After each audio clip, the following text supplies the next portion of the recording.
My name is Emily Chen, and I've learned that in the world of antiques, what looks like worthless junk to some people can be worth millions to those who know what they're looking at.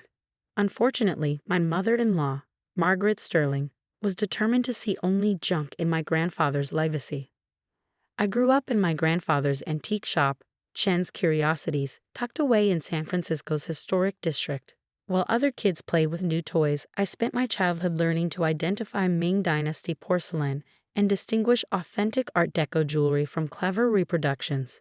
My grandfather, Henry Chen, wasn't just an antique dealer. He was an artist in the art of collecting, with an eye for treasures that others overlooked. "Remember, little dragon?" he'd say, using his nickname for me. True value isn't always obvious. Sometimes the most precious things look ordinary to those who don't know how to see.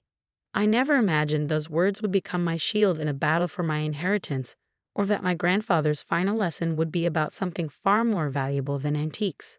The trouble started 3 months after I married David Sterling, when my grandfather passed away unexpectedly. David's family was old money, the kind that filled mansions with professional interior designers rather than personally selected treasures. His mother, Margaret, had never approved of me, the granddaughter of an old junk dealer, as she called him, despite her own home being filled with antiques that cost more than most cars. The day after the funeral, while I was still grieving, Margaret made her first move. "Darling," she said, her voice dripping with false sympathy as we sat in her perfectly appointed living room, "you simply can't keep that dusty old shop. It's not appropriate for a Sterling wife." I clutched my teacup tighter, fighting to keep my voice steady. "The shop was my grandfather's life work, Margaret. It's my heritage." She waved her hand dismissively, platinum bracelets jingling. "Heritage is for museums, dear. That building alone is worth a fortune in real estate. Sell it, and we'll help you find something more suitable to occupy your time." What Margaret didn't know, what no one knew except my grandfather's longtime friend and fellow collector, Mr. Zhang, was that I'd spent the last 5 years secretly documenting every piece in the shop. Not just cataloging, but researching, authenticating, and most importantly, uncovering the true stories behind my grandfather's most mysterious acquisitions. You see, Henry Chen hadn't just been an antique dealer. He'd been part of a network of Asian art collectors who'd spent decades quietly reacquiring cultural treasures that had been displaced during various conflicts and colonial periods. The dusty old shop that Margaret sneered at was actually a carefully curated collection of historically significant pieces, each with its own story of loss and recovery. But I couldn't tell Margaret any of this. My grandfather had taught me that sometimes keeping quiet was the best way to protect what mattered most. For the next 2 months, I played a careful game. During the day, I ran the shop as usual, selling the ordinary antiques that made up our regular business. But at night, I worked with Mr. Zhang and an international team of art experts to document and authenticate the shop's true treasures, pieces my grandfather had hidden in plain sight for decades. Then Margaret made her power play. It was a Wednesday evening when David came home looking troubled. "Emily," he said, sitting heavily on our couch, "we need to talk about the shop." I knew this moment was coming. Margaret had been working on her son, playing on his desire to please her and his worry about our financial future. "Mother thinks." He hesitated, then continued, "She thinks it's time to be practical. The shop's prime real estate, and honestly, it's mostly just old furniture and dusty knickknacks." "Is that what you think, or what your mother thinks?" I asked quietly. He ran a hand through his hair, a gesture I learned meant he was uncomfortable. "Mother's just trying to help. She's threatening to change the terms of my inheritance if we don't show good judgment about this." And there it was, Margaret's true weapon. David's inheritance was substantial, the kind of money that could secure our future and any children we might have. She knew exactly which strings to pull. "There's a meeting tomorrow," David continued. "Mother's brought in a real estate developer. They're offering well above market value for the building." I nodded slowly, my hand touching the USB drive in my pocket that contained Mr. Zhang's preliminary authentications. "All right," I said. "I'll be there." David looked relieved, clearly thinking I was giving in. He didn't notice the small smile playing at the corners of my mouth. The next evening, we gathered in the Sterling family's formal dining room. Margaret sat at the head of the table like a queen holding court, flanked by her lawyer and a slick-looking real estate developer. David sat beside me, trying to look confident but fidgeting with his wedding ring. Now then, Margaret began, sliding a contract across the mahogany table. Mr. Harrison here is prepared to offer $2.5 million for the property. That's $500,000 above market value, purely out of respect for the sentimental attachment you might have. The developer, Harrison, nodded smoothly. We'll even give you 3 months to clear out the inventory. Whatever you can't sell, we'll handle the disposal. I picked up the contract, pretending to read it carefully while thinking about the email I'd received that morning from Dr. Emily Chen, no relation, one of the world's leading experts in Asian art authentication. The Ming vase alone, she'd written, if it's genuine as the preliminary analysis suggests, would be worth more than $10 million at auction. And that's just one piece. Emily, Margaret's voice cut through my thoughts. I know this might seem harsh, but it's for the best. That shop is a relic of the past. It's time to embrace your future as a Sterling. I looked at David, seeing the conflict in his eyes. He wanted to support me, but years of his mother's influence and the weight of his inheritance were heavy burdens. You're right about one thing, Margaret, I said, picking up the pen she placed beside the contract. It is time to embrace the future. A triumphant smile spread across her face as I began signing the documents. The developer was already on his phone, probably arranging for contractors. David squeezed my hand under the table, trying to be supportive. None of them noticed that my hands weren't shaking, or that my eyes held a glimmer of something that wasn't defeat. They didn't see me touch the leather portfolio in my bag, the one containing not just Dr. Chen's preliminary report, but something else, something that would turn Margaret's victory into her biggest regret. Because my grandfather had taught me one final lesson before he died, one that Margaret Sterling was about to learn the hard way. Sometimes the most valuable things are hidden in plain sight, protected by the very assumptions and prejudices of those who think they know better. As I signed the last page, I thought about the email I'd sent earlier that day to the National Museum of Asian Art. Regarding the lost imperial collection, it began, I believe I can help. Margaret was right about one thing. It was time for Chen's Curiosities to embrace its future, just not the future she had in mind. The 3 months that Margaret had generously given me to clear out the shop turned out to be exactly what I needed. While she waited impatiently for me to sell off what she saw as worthless junk, I was orchestrating something that would shake the international art world to its foundations. The first hint that something was wrong came 2 weeks after I signed the contract. Margaret had insisted on sending her own appraiser to help inventory the merchandise. In other words, to make sure I wasn't hiding anything valuable. Timothy Brooks was one of those experts who thought a degree from Christie's made him infallible. He strutted into the shop wearing a bespoke suit that probably cost more than most of our displayed inventory. Let's make this quick, he said, pulling out his tablet. Just point me toward anything that might actually be worth cataloging. I led him around the shop, watching as he dismissed priceless treasures as reproduction pieces and tourist items. His face grew increasingly bored as we moved through the displays. Then we reached the back room. What's that? He asked suddenly, pointing to a vase partially hidden behind some reproduction furniture. Oh, that, I said casually, just an old family piece. My grandfather used it as an umbrella stand. Brooks moved closer, his expression changing. May I? I nodded, fighting to hide my smile as he carefully lifted the vase, turning it in his hands.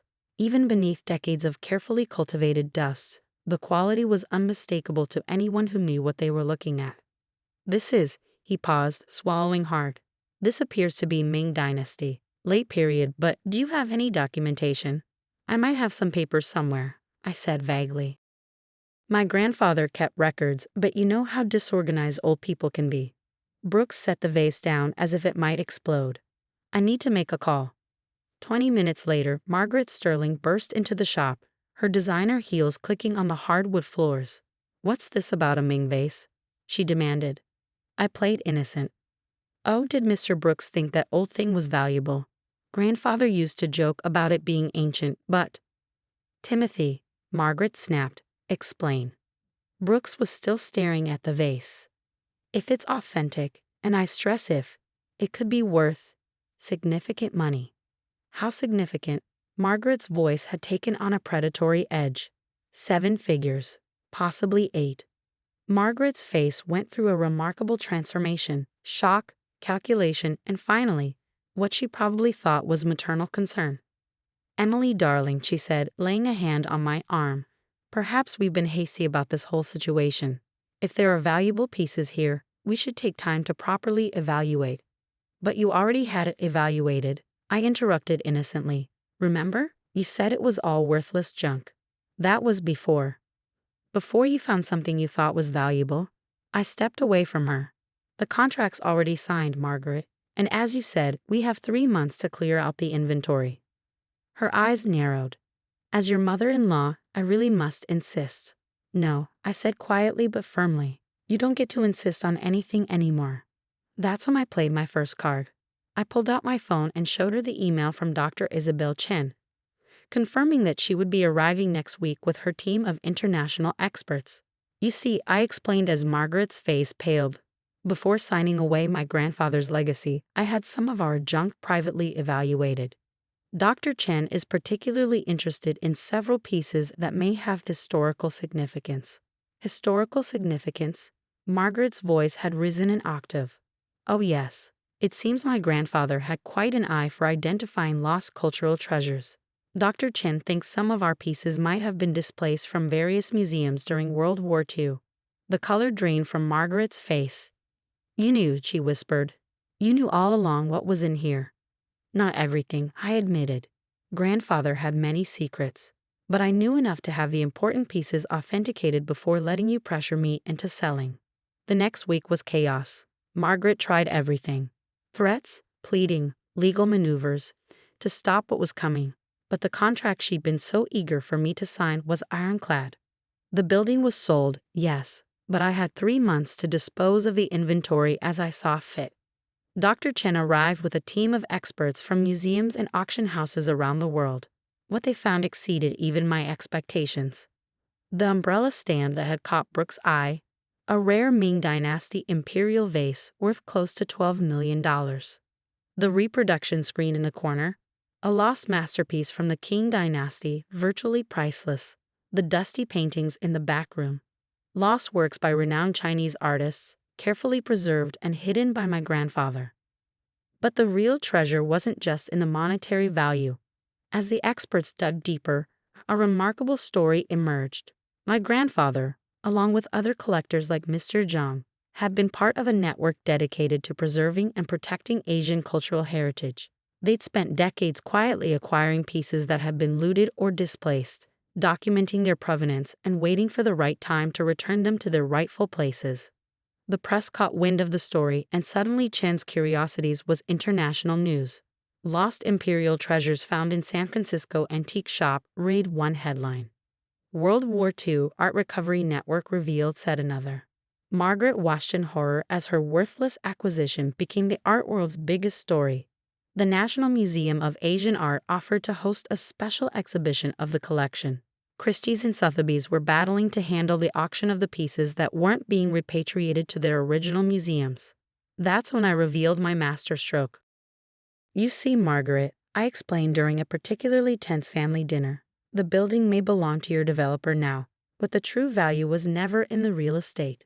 It was in what my grandfather built, not just a collection of antiques, but a legacy of cultural preservation." I handed her a press release. The Chen Sterling Foundation for Cultural Heritage Preservation, it announced, would be established with the proceeds from the auction. The foundation would continue my grandfather's work, helping to identify, authenticate, and repatriate lost cultural treasures. "Sterling?" Margaret asked weakly. "Yes," I smiled. "David and I will co-chair the foundation. After all, you always said if Sterling should be involved in something appropriate." David, who had been quietly supportive once he understood the true scope of what his mother had tried to destroy, took my hand. "It's more than appropriate, Mother. It's important."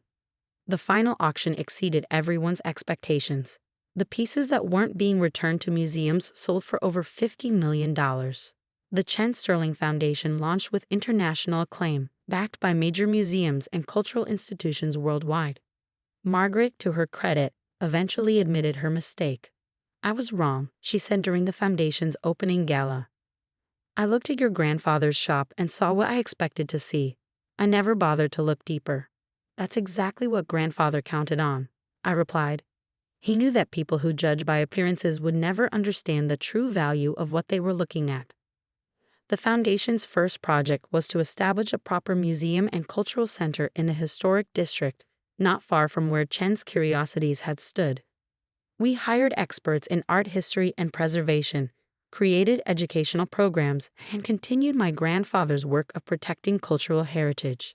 The developer who bought the building, faced with intense public pressure and excellent PR opportunities, eventually agreed to preserve the original storefront as a historical landmark. It now serves as the Foundation's welcome center, complete with a plaque honoring Henry Chen's legacy.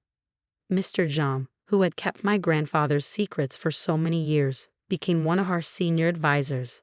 Henry would be proud, he told me at the museum's opening. You didn't just preserve his collection, you fulfilled his true mission. As for David, the experience transformed him. Free from his mother's narrow vision of success, he discovered a passion for art history and conservation. We work together now, traveling the world to help other families and collectors preserve and protect their cultural heritage. Margaret still struggles sometimes with her new role as the mother-in-law of an internationally respected art preservationist. But she's learning slowly that true value isn't always measured in real estate or social status. Last month, she even attended one of our Foundation's lectures on Ming dynasty porcelain. I caught her afterward studying the umbrella stand that had started it all, now properly displayed in a climate-controlled case. I never would have believed it, she admitted. All those years, I walked past treasures and saw only junk. That's exactly what made my grandfather's work possible, I replied. He understood that sometimes the best way to protect something precious is to let people underestimate its worth. The Foundation continues to grow, carrying forward my grandfather's legacy in ways that would have made him proud. We've helped recover lost artworks, preserved cultural heritage sites, and created educational programs that teach new generations the importance of protecting our shared cultural history. Sometimes, late at night when I'm working in my office at the museum, I think I can smell the familiar scents of Chen's Curiosities, old wood, ancient silk, and the particular dust that seems to cling to antiques. In those moments, I can almost hear my grandfather's voice. Remember, little dragon, true value isn't always obvious. He was right, of course. The true value of his legacy wasn't just in the priceless artifacts he preserved, but in the lesson he taught me, that sometimes the greatest treasures are protected by the very prejudices of those who think they know better. Last week, a young girl visited the museum with her school group. I watched her studying the exhibits with the same intensity I once brought to my grandfather's shop. When she asked about the story behind a particular piece, I found myself saying, "Remember, sometimes the most precious things look ordinary to those who don't know how to see." Her eyes lit up with understanding, and I knew my grandfather's legacy would live on, teaching new generations to look beyond the surface and find a true value in things others might dismiss as worthless.